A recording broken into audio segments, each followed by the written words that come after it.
Are you ready to take your business to the next level? Every day there are countless books and articles that are published offering the key on how to make your business a success. It's easy to feel overwhelmed trying to keep up and run your business. That's why Deb Greer created the Business Power Hour. Keep up on the latest trends, best practices, and techniques for how to make your business a success. Let the Business Power Hour do the heavy work for you. Good morning, good morning. I am Deb Greer, and I am passionate about giving professionals the tools that they need to make themselves and their businesses as successful as possible. And today we're going to be talking about that thing that nobody wants to talk about, nobody likes, nobody wants to do it, sales. And it's so interesting. I was on a call last week and it was a Zoom call. And so we could see people and they said, now, how many of you are salespeople? And now these were all business owners. Not a single person raised their hand. And I said, hello, folks. Now I was not in charge, but I'm kind of always in charge. But I said, every one of us are in sales, especially if we own our own business. So today we're going to learn more about how to be successful at it and have fun at the same time. So please join me in welcoming Wesleyne Greer to our program today. Welcome. How are you doing today? I'm doing wonderful. Thank you so much for having me on. Great. Well, let me tell people just a little bit about you, and then we will jump into this. So with 10 plus years in sales and leadership, Wesleyne Greer understands the challenges of being at the top of her game. Having managed multi-million-dollar teams, Wesleyne marries her love for sales and her passion for coaching at Transformed Sales. She has a strong track record for driving revenue through sales, marketing, and ongoing customer support. This has earned her numerous accolades, including multiple Sales Team of the Year and Sales Excellence Awards. Through her process, she empowers, coaches, and transforms underperforming sales managers into confident sales leaders. She understands that sales leadership requires both coaching to develop leadership skills and outside-the-box strategies to ensure everyone on the team becomes a sales superstar with a singular focus for her clients, more repeatable sales. So again, Wesleyne, welcome. Thank you so much for that wonderful introduction. Great. Well, I always like people to tell us now, we were laughing about this before the program. You're one of those dreaded millennials. Who is a phenomenal, dreaded millennial. I love it when people don't like millennials because all my millennial friends are superstars. And so tell us how you got to where you are today and how you discovered that this is your passion. Because like we said, most people don't like sales. Yes. So I am actually a chemist by trade. So very analytical. Very analytical. I worked in a petrochemical lab with plastics for many, many years. And I decided I wanted more people interaction. So I cast a net and I ended up in a sales role. And one thing about most sales roles, people will tell you it's hard to get a sales job without sales experience. Right. But this company was looking for somebody who was a chemist to become a salesperson. And so I tell people when I got into sales, I finally figured out what I wanted to be when I grew up. I loved it. I loved everything about it. I loved the thrill. I loved convincing people to buy my products. I loved presenting. And because I loved it so much, I made a very fast ascent from individual contributor to international sales manager. Wow. And as a sales manager, the passion that I really grew was developing salespeople as well as the leadership team. So a few years ago, I decided to open my own business where that's what I do every day. I develop sales leaders and I help them, as I say, create everybody on their team to become a sales superstar. I love it. We laugh that people don't like sales, but people don't like sales. And that's because we all feel like, we're going to be the pushy used car salesman or, going way back, the snake oil salesman. We were selling something that really wasn't true, all of those various things. But we really don't want to be intruding. We don't want to be pushy. We don't want to be all those things. But good salespeople aren't. So, tell us a little bit more about what your definition of a salesperson is. So really, when I think about sales, I always have to take a couple steps back. I want to impress upon people, if you have a product or a service that someone needs and you don't offer it to them, you're doing that person a disservice. Right. So when you think about that, it's almost like I'm a doctor and this person needs a bone to be fixed, but I'm not going to help them fix it. Right. So because I don't want to push. I don't want to intrude. Exactly. I don't want to be too pushy. And so really becoming a good salesperson, the first step is to remove what I call self-limiting beliefs. And those beliefs are, I don't like sales. I'm not a salesperson. Sales is sleazy. So when you remove all of that from your brain, you really open yourself up to what you need to do to sell. And when you're selling, you should be serving. So you're not pushing things down people's throat. You're understanding what their pains are. You're understanding what their needs are. And really at the end of the day, sometimes the product or service you're selling is not what the person needs today, but you have a referral partner or you know someone who is offering that to them. So you say, hey, I can't help you, but this person can. Right. So then you become that trusted resource. And I think that's what is so critical about it, because we all know it's about building relationships. And, if I refer you to somebody else and I get no money out of it, that's like, ooh, and now, obviously it's a win-win-win because you were happy. The person that I referred to, is hopefully happy. And so it becomes kind of this circle, but it really is about building that trust. Right. It's all about, and what you just said is true. For instance, my accountant, she is awesome, right? And I was thinking about it actually just last night. I think that I've helped her business grow by about 30 to 50% this year. Wow. Because she is so amazing. And I meet so many people who have bad experiences with accounting firms and accountants, and right? Like, I've got this person. Exactly. But the people who I'm referring to her, some of them I do business with, some of them I don't. But at the end of the day, I've given them a trusted resource. So they know that this person is solid. Wesleyne is solid. So she knows good people. And so I really always like to think about expertise by affiliation, right? I surround myself with good people because I am a good person, right? I'm at the top of my game. I'm in that top 5%.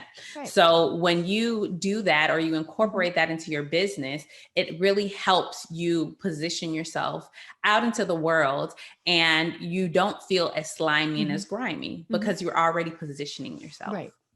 Well, and of course, when you've built that trust, even if it's been referring to other people, when there is something that you actually have to sell, to offer, then they're going to trust you rather than, oh, you got to make your commission this month, do you? And the thing is, there are different times of the year where I feel that there should be a push for sales. Right. So during the fourth quarter, every single client that I have, I tell them they need to be on top of their sales team. Or if they're a business owner and they're selling themselves, this is the time to go back to those people who you've had casual relationships with or who you've done business with before and ask them a question. Right. Do you have any budget left that you need to spend before the end of the year? Right. And about 80% of the people they go to say, yeah, I do need to spend this. Right.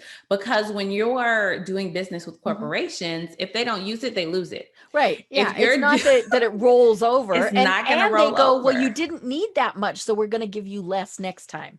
Exactly. They take it away. And then if you're working with small businesses, do I want to spend it on something that I've had my eye on, or do I want to pay taxes? Right.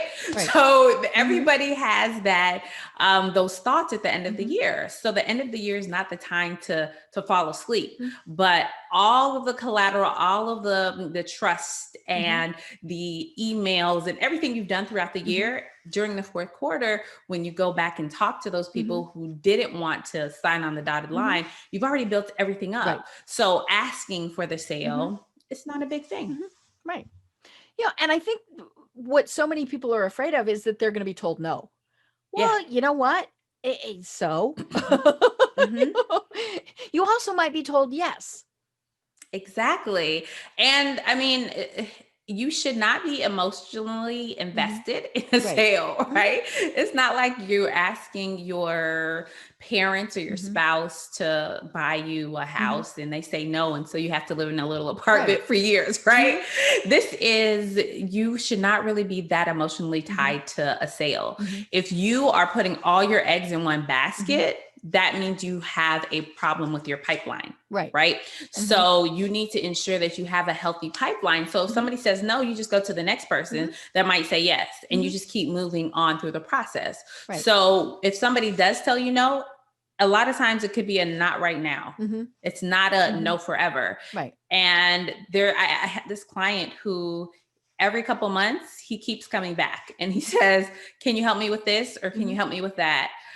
And there are people that I work with and they have the same thing. It's you've built it up. And so really to build that relationship with someone to really help your sales, you need to build trust. And don't be afraid of hearing no. Don't be afraid of giving them a number and allowing them to negotiate, right? Because there's always negotiation. You say it costs X dollars. They say I have X dollars and you determine, can I take it or not? Right. Yeah. And of course, the important thing is if you're managing salespeople, you have to have empowered them to do that. Say on the negotiation, you can, they need to know they've got a 10% wiggle room, or whatever it is, because, this comes back to the car dealership thing. The worst thing is when I have to go ask my manager. I don't, if that's, I just want to talk to the manager then. I'm sorry, I don't need you. If you have to keep going back and forth. I remember I bought a car one time and they were going to have to go check with their manager. And I told them, if you come back to me with a piece of paper where they've written smiley faces on it, I'm walking out of here. And he started to, because that was just their practice. They'd go off, they'd chit chat, because they already knew what they were going to do. There was no discussion that they were having. And so, and then to make it look like they'd done something, they would write the happy faces on the pieces of paper. And, and he'd come back and say, now here's my manager's best offer. And, and it was like, no, I'm not doing that. You're going to give me your best offer now. Now I know there are also people who absolutely love to negotiate. I'm not one of those people. Yeah. And, at the end of the day, you do have to empower your team and to really create that team of sales superstars. It first starts with you getting out of the weeds. Okay. I like to say sales people sell and managers manage. So if you are and selling, not micromanage, if you are selling and not managing, you are leaving money on the table for your organization, right? Because you cannot be strategic if you're in front of customers and you're doing the negotiation. And it is important to excuse me, it is important to empower the salespeople by saying, this is your sales process, right? So another thing that's important to grow that team is giving them a written sales process. And what that sales process says is you do this, then you do this, you have this much discount authority, right? And when you do that, you're able to strategically look at the organization and say, this is where we have a hole. Right. I see that in this region of the country, we're doing a lot of business, but we're not doing anything in this region of the country. So let me hire another person instead of me selling myself and not doing those strategic things. Right. So really empowering those salespeople as well as giving them an actionable sales process that they can be autonomous, so they can be autonomous faster is key. Right. What if you're the only one? Should you still have that written sales process? Absolutely 100%. Because at the end of the day, if you have your own business, typically most people want to grow. And there is going to be a point where you hire an inside salesperson, an outside salesperson, someone to help you. And if you have to hold their hand through every little thing, then you're never going to grow.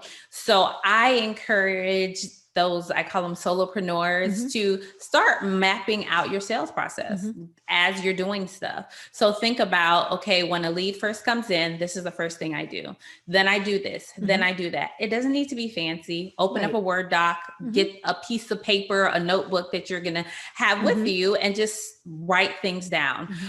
Okay, this common objection. When people tell me this, I say that, because the goal is when you hire a new salesperson on day one, they have to have some kind of written process so that they can pay for themselves in less than 90 days. That is the goal. You want people to pay for themselves in less than 90 days. Right. And when you're the solopreneur and you've got it written down, it just makes life easier too, because you just have to, now you're not going to be looking at your notes the whole time, but it does kind of help you to go through those things, to remember, okay, when I do this, then I do this. When I do this, then I do this. And again, it's so you don't forget things. I mean, what if you forget one of the most important things because you're just, functioning on autopilot, and you forgot, say, a clause in the contract that needs negotiated or something like that. So, having the written processes is a wonderful thing to be doing. Yeah. And, when you have that written process, I always like to tell people it's okay to lose, but it's not okay to lose the same way twice. Right. So in that process that you have, if you lose a deal or if you win a deal, you need to make notes on what I did well or what I didn't do well, because you don't want to replicate the losses, but you do want to replicate those successes. So noting those things down are so key. I was just thinking about the losses, and how you need to look at those. And it doesn't matter if it's just you or your team, and so say you lose twice, multiple times on price. Then you need to reevaluate. Is the price right? Are you offering the right things? All of those various things. Are you talking to the right people? I mean, that could be as simple as you were talking to, the person in, department A, and you really should have been talking to the person in department B. And so that is part of why you want that written down, because then it helps you kind of review all of that.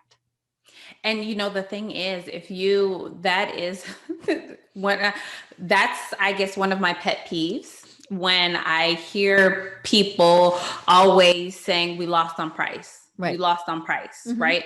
I feel like losing on price is really a scapegoat, because in your sales process, you're supposed to gauge budget early. Right. That should be step 1 or 2. You just ask a simple question. How much budget do you have allocated for this project? If your service or product that you sell is $20,000 and they say, well, I was thinking that I only had about $1,000. That's you refer them to somebody else. Right. Exactly. But if they say, well, we were thinking it's about, we have probably about 15 or 16,000. Now we're in the range. Right. So you can convince them to find the extra $3,000 or $4,000, but you can't convince them to find an extra 19,000, right? So when I hear I lost on price over and over again, that's a problem at the beginning of the sales process, which is why it's so important to write those things down. What questions do I ask at each step? What things do I need to make sure I understand before I can check a box? Another one that people tend to use as a reason they lost is the decision maker. Right? They decided to go with another vendor or something like that. Again, that's an early question. Who else needs to be involved in this decision? Simple, right? You ask it early. And at that point, they're not really thinking that you're trying to sell them. You're just getting information. It's just in a casual conversation. So those are really the keys. It's the questioning up front that really helps that full sales process. And what helps to think through it is to put ourselves on that other side. If we're not interested, we might take the easy way out and say it's too expensive. Or in some cases, you might not say it, but it might be too cheap.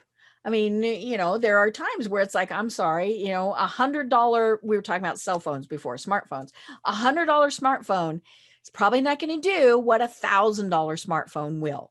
So, am I going to be cheap and I have to replace it in 30 days or spend more, and so, but yeah, so, the price is one thing where we're going to, that's a way to weasel out of it. And the other way is to say, it's not my decision. I'm sorry, I need to go to my manager. I need to go to my spouse, all of those various things. And of course, the good salesperson knows exactly what to say. The bad salesperson goes, okay. And then they never even follow up. They take it. And again, knowing those common objections and having answers, because a lot of times people don't like to role play. People don't like to practice, but you really have to. A lot of times with my clients in our sessions, we role play, right? If it's a team, if it's a one-on-one, and they're like, oh, that's how I say that. Oh, that's what I do. Because you really have to know, you have to be fast. The best salespeople are fast on their feet. Right. They get something thrown at them and they're able to switch, or they're able to pivot a little bit, right? And so that is really important. Practicing before a sales call. And some people, they just show up. Don't just show up. Right. Do your research, know what's going to happen before you get there. Right. Yeah, it was interesting. I was on a Zoom call earlier this week, and we were talking about being credible. And one of the things that, and the gentleman who was the presenter said, one of the worst things that anybody can ever do to him is to say, so tell me what your company does. He said, because you should have researched it. You should know in and out what they do, what they're, anticipate their objections, all of those various things. And he said, it's pretty easy. You go to LinkedIn, you obviously you go to the company's website, all of those various things. And he said, yeah, you should never be asking somebody when you're trying to sell them something, tell me more about your business, because you should know that. That's good. You do have to build rapport, right? So you do need to figure out you kind of do the chatty stuff. Yeah. But you need to say, so I see that you're in blah, blah, blah business, and you guys are the number one in Colorado for blah. What got you there? Or how did you do that? Right? Like stroke the ego immediately. Everybody likes because they're going to be talk impressed about that you had done some pre-research. And then like you said, they get a brag, or maybe it's that we saw that this changed, so just any pre-research that you can do, because you won't know everything, because there's all sorts of things that happen in a company, but to be able to go in and anticipate because you've done some research, that's phenomenal. Yes, exactly. And people, they like to talk about themselves. Right? They like to, if you're talking to a CEO, you need to talk about how amazing the company is, or what you saw that they did on social media. If you're talking to a manager, a HR manager, you need to say, wow, I see that you guys just came out with this new corporate policy, right? You need to really understand the person that you're speaking to, because in each company, in each buying situation, if you're in a B2B business, there are a couple different people involved in that decision. You have what I call your cheerleader, right? That is the person who speaks for you, whether you're there or you're not. They are your advocate. Right. They're saying we have got to bring Wesleyne in. Exactly. In that meeting, when they bring all these other people in, they're like, no, we want you. We want that person. Then you have the decision maker, who is the check writer, right? And a lot of times it's a different person. So you have to ensure the cheerleader has enough information to convince the decision maker. And then you have random influencers, right? And influencers are the people using your product. They're the people who they will say, they won't outwardly speak up for you, but if asked, they will say, yeah, that's a good product. And so all of those different personalities and all of those different buying influences within a organization, you have to really understand and identify them. And that's why I like to tell people, you want to be a big fish in a small pond. So what is the small pond that you can become an expert in? I had a client who we focused specifically on the manufacturing industry in the Northeastern United States. And there was a specific target that we were going for, which was the HR generalist. And so everything we learned all about what their pain points are, what their gains were, what kind of objections. So whether he talked to 10 or 10,000 of those people, he already understands them. Right. So that's really the key. You have to do a lot of work and research to really be successful. Right. And it is work. I mean, and of course that's the hard part for the solopreneur, because they're also trying to do what it is that they do. But if they have done all of this in advance, and it does take time, then it's much easier, because they can go in and part of that comes back to what I talk about many times with my guests, figuring out who your market is, figuring out, all of those various things so that you're not wasting your time. It's interesting, that with this pandemic, we haven't been out networking. I haven't missed it, because when I have been networking, I miss the people. I really miss seeing the people, but I don't miss the hour drive each way, the food that's kind of yeah. Now the programs I miss, because usually it's, very interesting programs and things like that. But what also happens is most of the people that are there are not somebody who's going to use my services. So why am I even spending time? Now, it gets justified with, it was a good program, all of those various things, but figure out where you need to be, and that's where you need to be. Right. And, for me, in March, when the pandemic first started, 50% of the business that I had, as well as the clients I had in the pipeline, were pulled. Everybody was like, oh no, I don't need we sales. Don't know what's going to happen. I don't know what's going to happen. I have to save all my money. And so I took that time to really refocus, double down, hone in on what I'm really good and great at, excellent at. And I'll be ending the year doubling my revenue from the previous year, just because of that focus. And I was talking to my insurance agent recently. She was like, oh, we need to ensure you have commercial auto insurance. I said, yeah, no, I'm not driving for work anymore. Because I have figured out how to do this thing virtually. I don't need to be driving all around Houston, here, there, going to Austin or San Antonio, because why? That's what during this whole pandemic and all of the bad things and negative things that have happened, that's one positive that I've gotten. I can really build, grow, and be effective in what I do virtually. Right. Let's talk about that though, because back in March, we were just going merrily along, and then wonk. And I loved it when they said, oh, it'll be 2 weeks. Yeah, right. It was like, okay, we'll take a random hour here, we'll take a random hour there, an hour in December. Maybe when we add it all up, it's been 2 weeks. But, I think we all knew it wasn't going to be 2 weeks. Now, I don't think any of us thought that it was going to be I actually thought it would be, by about May, I thought it would be March or so of 2011 before 2021 had some of those numbers in there. But and I do think March is probably going to be where we start really swinging out of this. But, we were going merrily along. And whether you're a salesperson or the solopreneur or whatever, I mean, we were used to going and seeing people, that whole face-to-face, shake their hands, do those various things. So what do you tell people who, especially because exactly like you said, many people are going to go, we're not going back out. So how do we're going to use the word, we're going to pivot, right? Somebody said that's the word, and the saying for 2020 is you're on mute.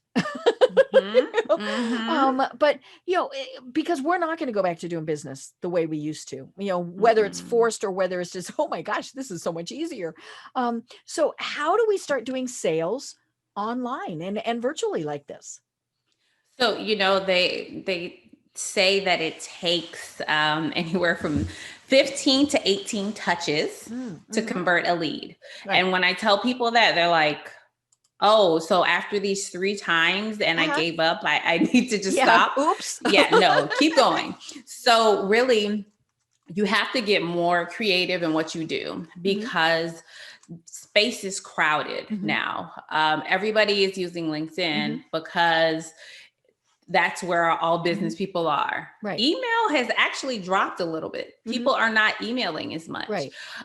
So what is key is when you're trying to convert a lead to a prospect to a client, get creative. If you're going to use LinkedIn, on your phone, you can send a voice memo, record a quick video when you're sending an email, introducing yourself, right?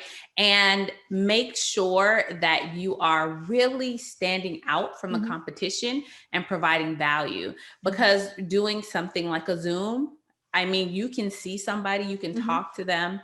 People get Zoom fatigue, right? But communicate with people the way they want to communicate. If they want to do Zoom, do Zoom. If they want to talk on the phone, talk on the phone, right? And really figure out how you can give people valuable touches. There are platforms out there where you can send somebody, like I'll send somebody a thanks, right? Which is like a $10 Starbucks gift card. Thanks so much for your time kind of thing. So give that value. You really have to give a little bit more. And I do think that a lot of companies through this pandemic, I mean, I used to have a huge travel and entertainment budget, right? Like in the 6 figures each year, because you're flying, you're entertaining. They're pulling some of that back, but they're not taking it all away. And so in order to help companies understand that it's still important to do these things for clients, you have to ensure you use it. Like one thing, sometimes people are like, oh, I don't have any time to talk to you. So I say, well, you have to eat lunch, right? And they're like, yeah, I eat lunch every day. How about I send you a DoorDash gift card, you order lunch, I'll order lunch, and we'll just eat lunch and talk on Zoom. Right. And they're going to feel guilty enough that they're eating, that they're going to talk to you. Exactly. They're going to be like, oh, you're going to send me lunch? Like, huh? So yeah, just really, you have to get creative and you have to stand out from the noise.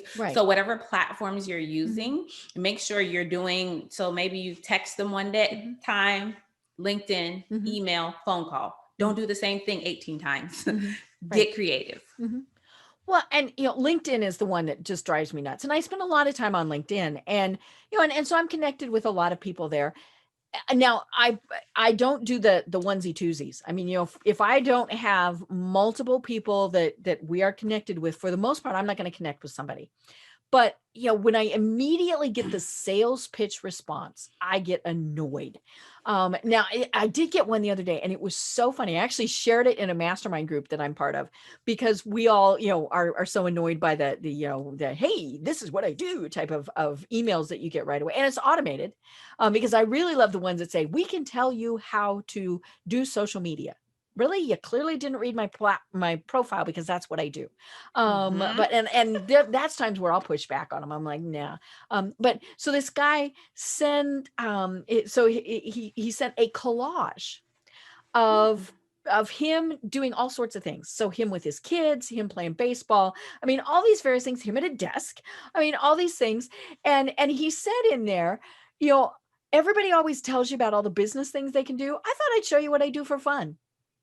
And I responded, and I said, this is a very cute way to catch my attention.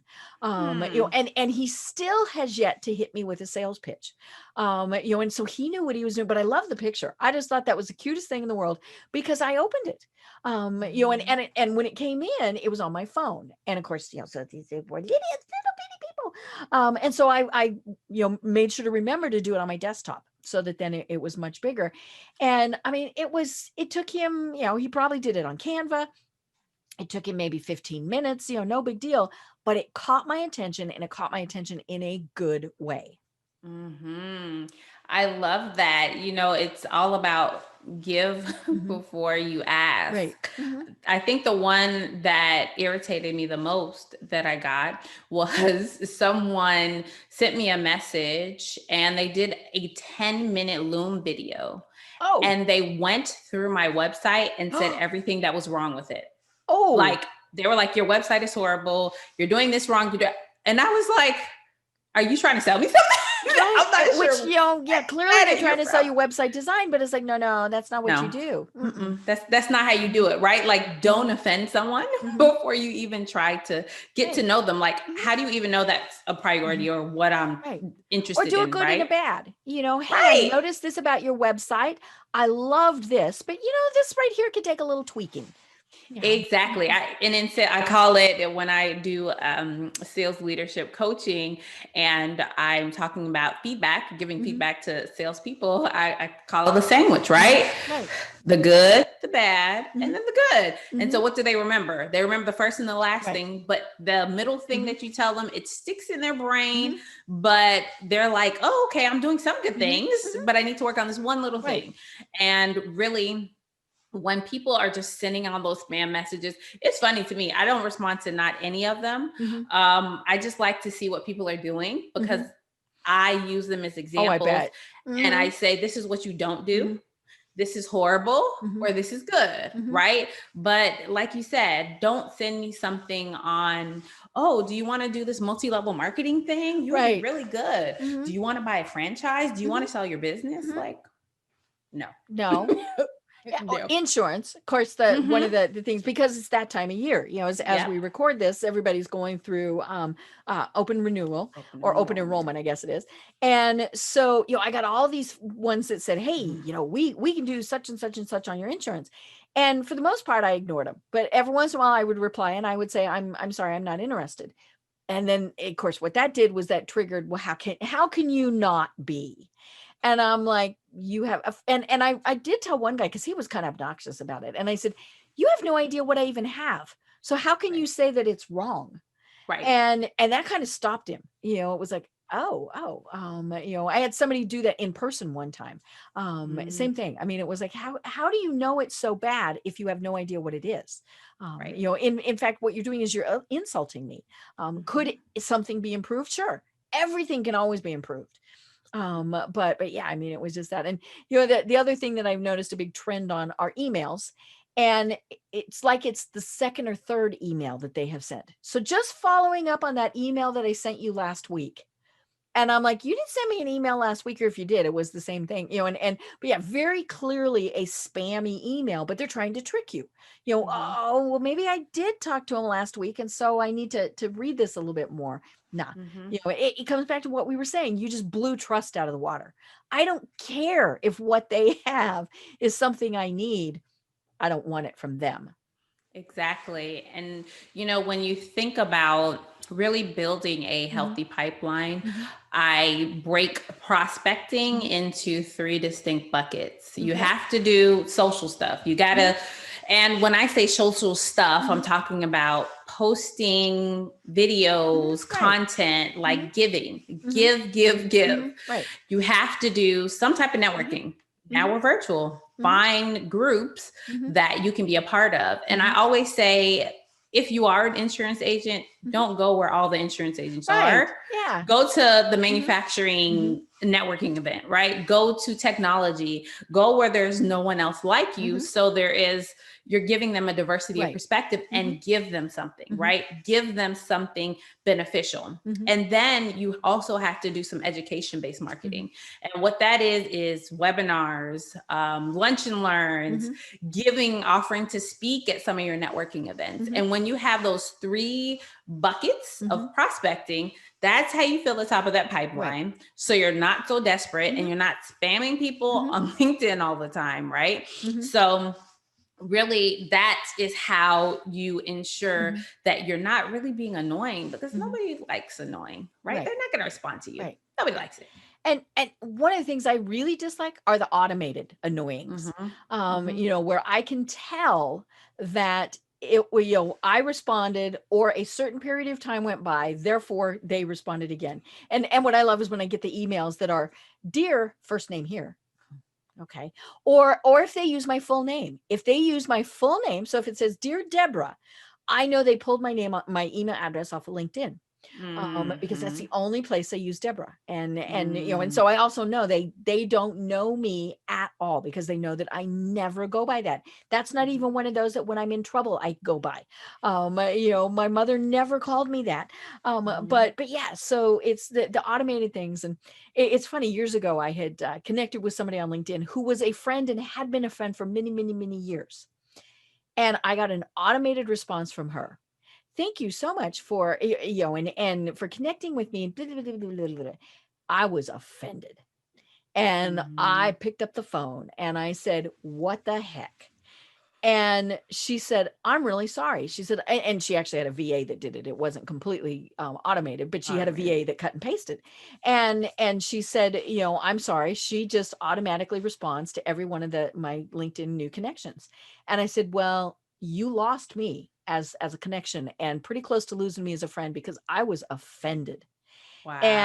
And she said, oh, maybe I should look through them before and decide, okay, I respond to this one, she responds to this one. I said, take you 5 minutes. And it comes again, it's that personal touch, it's that authenticity, it's that trust that we have.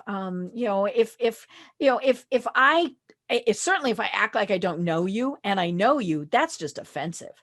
Because we all like to be remembered. And and that was the thing. I'm like, don't you remember we've been friends for 20 years? Yes. Yes. Yeah, I know. And that's the thing. You really have to, if you're going to hire a VA or third party company, there are some people who actually will go in and manually manage your LinkedIn profile for you. You're still responsible for it. Right. There's still your name. Still your name. Right. It's still your Twitter account, your LinkedIn account, your Facebook account. So you are responsible for whatever happens. And I would really encourage people, because you get to a point as a solopreneur where you can't do everything yourself. Right. And that's okay. Which is good. It means you've got a lot of business. Exactly. But you do still, you must know how to do everything in your business. You can hand it off eventually. Right. But if you say, I'm running Facebook ads or I'm running Google ads, and you don't know how to do it, how do you know if they're effective? Right. It's the same thing with your setting up your appointments. If you just hire somebody to schedule appointments, you're not even giving them a framework for what is a good person. Like, do I take every appointment on my calendar? Am I just going to fill up my time? And, then your conversion rate is going to be so low. So you have to really be intentional and remember that everything that you do, everyone within your company is representing you. Right. And that kind of goes to another thing that I tell people who are starting to build a company or a team, whether it's they're adding an operations person or project manager or salesperson. Everyone in this company is a salesperson, because from the mailroom to the CEO. Exactly. Maybe I'm the salesperson that's the face of the company, and you're the operations person that is fulfilling the order for me. I am your customer. So treat me with respect. When I ask you to do something, I'm not asking you to do it because I just feel warm and fuzzy. I'm asking you to do it because a client needs it. And that client that needs it is paying my salary and your salary. So let's all work together. And when you build an organization that is customer focused, customer centric, and they all want to serve, they're not just punching a clock. That's how you take your sales from 5 figures to 6 figures to 7 figures. You have to build the organization that way. Right. Yeah. And even when they're talking to people, if they're in line at grocery store, they're at church, whatever, and somebody says, tell me a little bit about what your company does.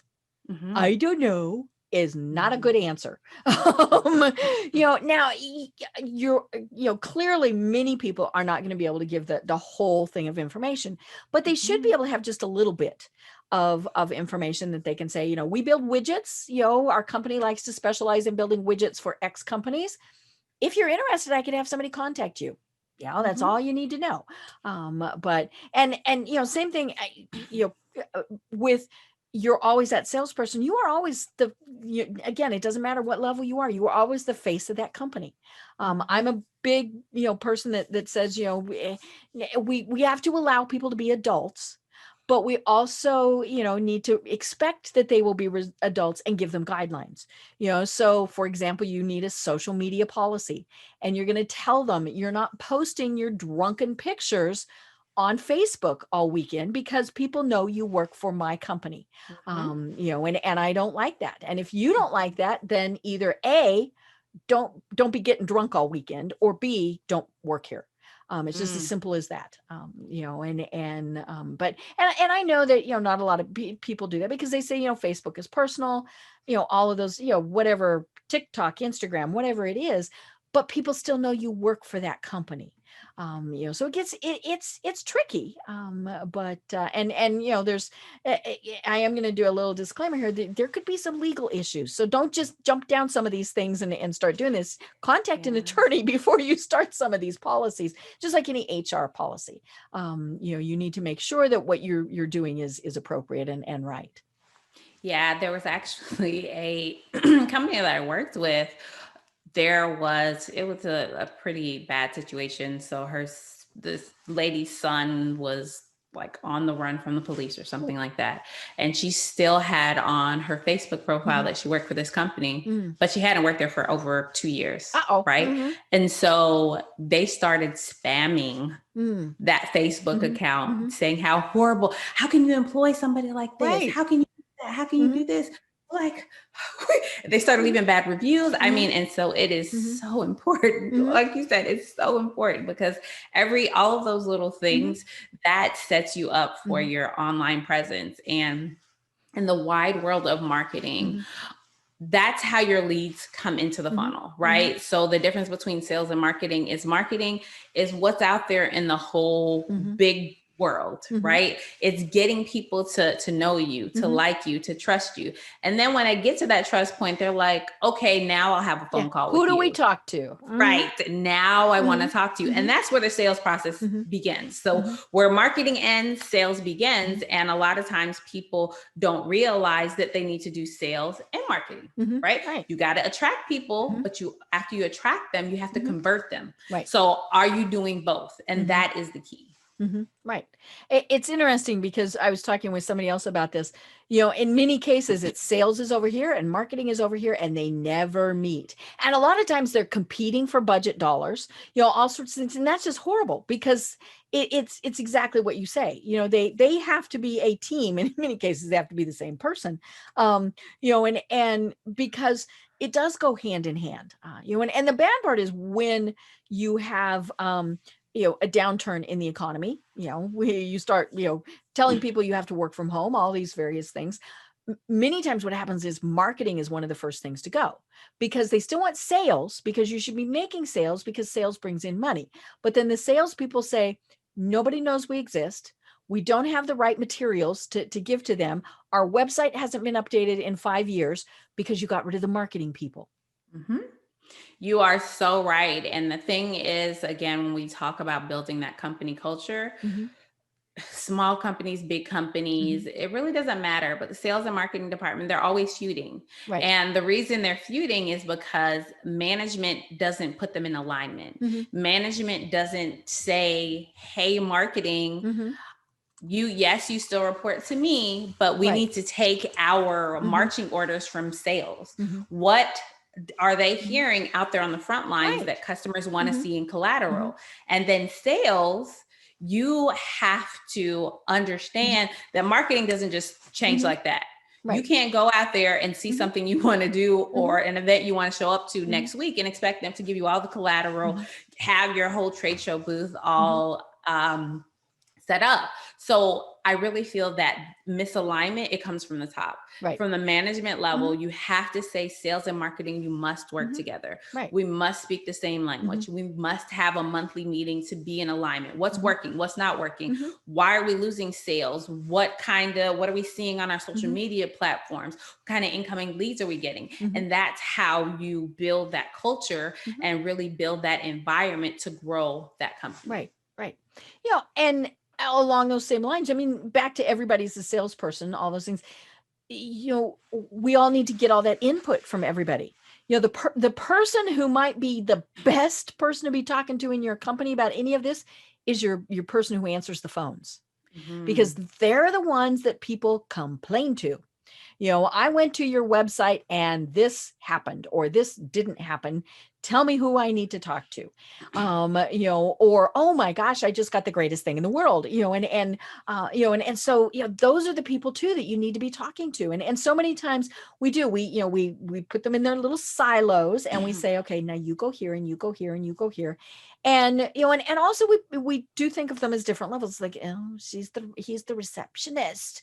Well, I'm sorry. That receptionist is or the person at the front desk, whatever it is. They really are the face of your company. And all of those things, one of the big things, think about Walmart. We don't have the Walmart greeters really anymore right now because of the pandemic. So you don't have somebody that's saying, hi, how are you doing? Thanks for shopping, or even stores. It annoys me when I go in a small store and they don't acknowledge that I have even walked in. I'm sorry, look up from whatever you're doing and say, hi, how you doing today? Fine. Yes. And yes. Some of these are just basic training types of things that people just don't do. And the crazy thing is what you're saying is so true. A lot of times that office manager, that receptionist, they're not empowered. Again, this all goes back to leadership, right? So they may take a note down, but it doesn't go anywhere. So they need to be empowered that if somebody calls and they complain that their order was delivered late, or that, this link was broken, or they couldn't get the live chat to work, escalate it to the right department, right? It shouldn't just sit there, and they shouldn't just be a police. Right. Don't just police them. Have a project management system where we're actually logging issues that customers are raising, because there is no company without customers. So that they are the most important people. We need to listen to them. We can think that this is the next product, the next big thing we want to do. But if we're not listening to what the market wants, what are we even doing? Right. And it comes back to that leadership, like you were saying, and so how can somebody be, and this is what you teach and how you work with people, how can they become that coach, that leader of their team, as opposed to, I don't know what I'm doing today. Everybody just go out and do, or, is everybody even there? The Zoom things, are you there? Yes. I think the first step is to get out of the weeds. And when I say get out of the weeds, you shouldn't be answering the phone. You shouldn't be doing that day-to-day selling. You have to be strategic. Right. And you really have to allow people to fail so you can coach them to success. Right. Allow them to mess up. Don't always be the savior to rescue them, because they'll never learn. And if they don't learn, they won't be empowered. And if they're not empowered, they're never going to produce. Right. So and they're going to go somewhere else, or they're going to be such a drag that they cause problems there. Exactly. And I think that's the biggest issue that I see with leaders that are trying to build a sales team, or just leaders in general. When people are trying to go from, I'm the only person in the company, to 2 people, to 5 people, or even sales managers within companies that are trying to grow their team, they're still doing so much. They're being tactical, not strategic. Right. And so you really have to be strategic, and you have to lay out a plan. My chemist brain, I tell people, it's very analytical, it's process driven. So there should be a process, and it doesn't have to be an exhaustive process, a 55-page process, but what do I do first? What do I do second? Right. And as you were saying, it's, it is hard, because it's, in many cases, it's the business that we founded, might have our name on it, and so we think, well, we have to be in charge. We have to be doing it at all. No, we talk about this a lot on the program, that you should always be working with other people, even when you're just starting, and some of those other people, your CPA, great example, an attorney, we just went through a trademark process, and so, and you might have to hire a web designer, all of those various things. So, it's okay to let that go and let it go, have the overhead, the 30,000 foot level view, and know what you're doing about it. But, don't be saying now, I don't know, should that box be there? On the form, right. The website, the whatever. Now it's funny. Somebody designed a logo for me the other day and was like, okay, this is cute. How much do I want to change it to be my thing? Or do I go with what she did? And so I made a couple little suggestions, and it was, do you think you could do this? If you, and because it's her vision and I didn't want to mess up her vision. And so I was like, okay, this, and it comes back to, is it all that important? And the whole micromanaging thing with what's not the way I would do it, but but it still works. Yes. And that's the hard part. That's the hardest thing to let go, is letting somebody do it their way. And you have to also remember that you're excellent, you're great, you're the business owner, you're the sales leader, but everyone's not going to be a mini me. Right. So everybody's going to be just a little bit different. They're going to do things a little bit differently than you did them. It doesn't mean that they're not going to get the same results. It just means that they're different, and different is what makes the company good. That's the funny thing is, like, oh my gosh, this is a better way to do this. Exactly. So you get out of the weeds and realize that everyone is not going to be exactly like you. And those are really the two keys to become I like to call it, to become a true coach, to stop being just a manager, to be a coach, because that's what every business needs at the top. They need a coach to manage the to coach the organization, to coach the players on the team, or they need a coach to help them close more sales. Right. I love it. Well, oh my gosh, we're almost at the top of the hour. So tell us more about what services you provide. And we didn't even talk about your new podcast that you launched not long ago. Yes, that's right. So I launched a new podcast. It's called Snack Sized Sales. And I'm talking to influencers, sales pros, industry leaders. Very cool. And they're telling me about what they're doing to increase sales. And it's 15 to 20 minutes. Perfect. So 3 actionable tips in 15 to 20 minutes that you can implement immediately. And really what I offer for business owners or sales leaders is a 7-step sales leadership blueprint. Okay. So that is a program, a process that we work through, and it helps you develop either your organization as a solopreneur or build a sales team, depending on where you are and where you want to go. I love it. Well, how do they contact you? They can contact me on my website, transformedsales.com. They can also find me on LinkedIn. I'm there every day and I'm pretty active, and it's Wesleyne Greer. Perfect. I love it. And I'm pretty sure your name is unique enough that you're not going to have to try and sort through all the different ones. That's true. That is true. They'll find me pretty quickly.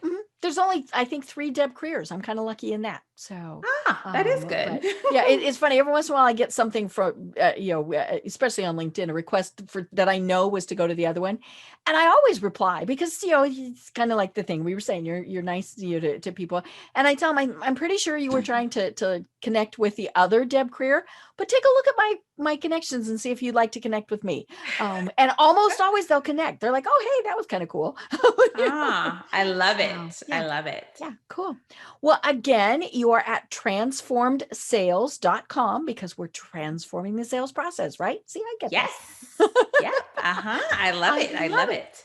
Well, do you have any final thoughts for everyone? I think the final thoughts that I would have would be that sales is fun. You'll mess up, you'll lose some deals, you'll win some deals. And that's how you stumble your way through it. Once you figure out what works and you start doubling and tripling your revenue and you want to bring on a salesperson, having a process mapped out is what's going to lead you to success. Perfect. I love it. Well, we definitely have to do this again because this was so much fun. And we learned that sales is not ew. Right? It's great fun. So I'm Deb Creer. I've been having a fascinating discussion with Wesleyne Greer. And until next time, everyone have a great day. Tune in for our next program for even more trends, best practices, and techniques for how to make your business a success. The Business Power Hour, hosted by Deb Creer, is proud to be part of the C-Suite Network.